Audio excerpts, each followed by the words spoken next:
Good morning, I'm Ian Schmidt from Tin Shed Distilling Company, and I'm here this morning to tell you about our latest release, the Flustercluck. Flustercluck's an interesting name. It's a very technical term borrowed from the flagpole industry where I worked for 36 or 7 years, and basically it means, as you'd expect, a collection of stuff-ups. This particular whisky is quite different to most of our whiskies, which is why it qualifies as an anomaly series. You can see from the colour that it's from a bourbon barrel. You compare that with the colour of our normal releases, quite a difference. So, the flusters that went into making the cluck up that is the Flustercluck, which is quite a mouthful. First of all, it was filled in a barrel at 48% alcohol by volume. My partner Vic was asked by me to water it down so that we could put it in a barrel at 60% because it was about 70% in the spirit receiver.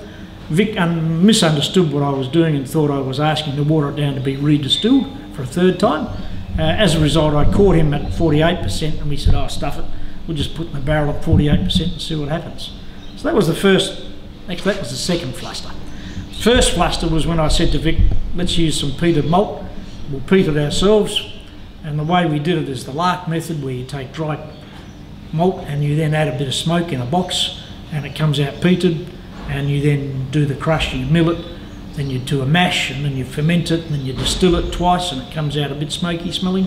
We did all that, except that we're meant to use South Australian peat because we are South Australian. We like to use South Australian ingredients. Makes sense, seems logical.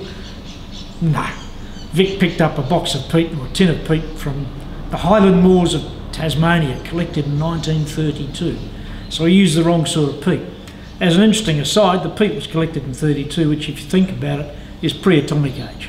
So it's been sealed in a tin, hiding at the Wade Institute until someone had a clean out, threw it out and asked me if I wanted it, and I said, Tasmanian peat from 1932? No worries, we'll have that. So it's pre-atomic age. It's been sealed in a tin, so there's no radioactive fallout.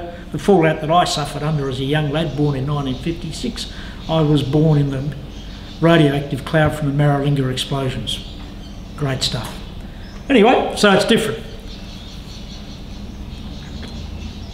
First thing you notice is the colour, as we've already discussed. The second thing you notice as soon as you open the lid is the smell.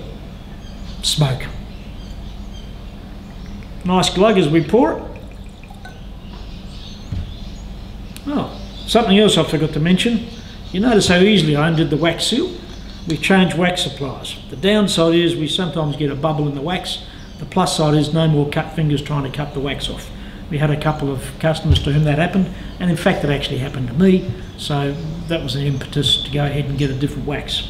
So the wax breaks easily, and I've got a fair bit of smoke on the nose, and because it's a first fill Heaven Hill bourbon barrel, I'm also getting lovely aromas of tropical fruit breaking through the smoke. Passion fruit, pineapple, a little bit of vanilla, a little bit of sort of spiciness coming from the American oak. Just smells so different to anything else we've ever made. Smells so different to anything else I've ever had from an Australian supplier.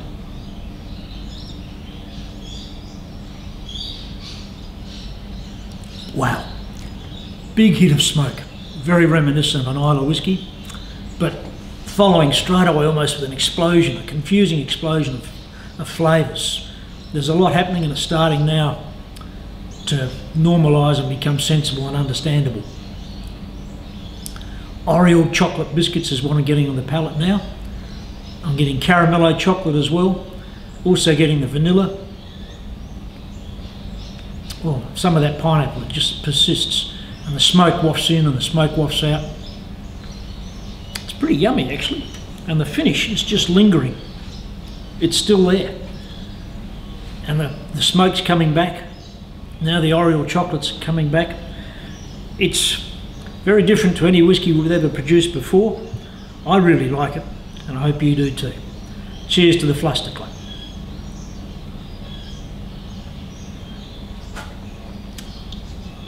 Cheers.